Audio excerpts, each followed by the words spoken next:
কিছুই আপনাকে দেওয়া হলো না, আপনি শুধু দোয়াই করে গেলেন, দোয়াই করে গেলেন। রাসূল যেভাবে বললেন, আলেমরা যেভাবে বললেন, আপনি শুধু দোয়াই করে দিলেন। আপনার কোনো দোয়া দুনিয়ায় কবুল হলো না, এই দোয়া কবুল হলো আখিরাতে। বলেন সুবহানাল্লাহ।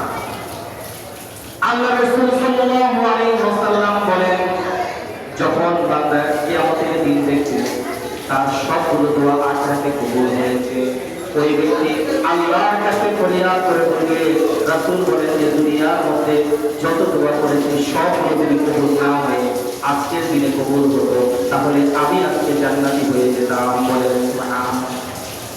রাসূল বলেন, আমার সবগুলো দোয়া যদি আজকে জান্নাতে কবুল হতো, আমার দোয়া যদি আজকে কিয়ামতে কবুল হতো, বিচার দিনে কবুল হতো, তাহলে আমার আজকে আর কোনো কিছু চাওয়া ছিল না।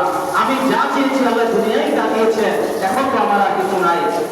আল্লাহ রাসূল সাল্লাল্লাহু আলাইহি ওয়াসাল্লাম বলেন, 3 নাম্বার দোয়া কবুল হওয়াটা সবচেয়ে বেশি উপযুক্ত এবং বান্দার জন্য সবচেয়ে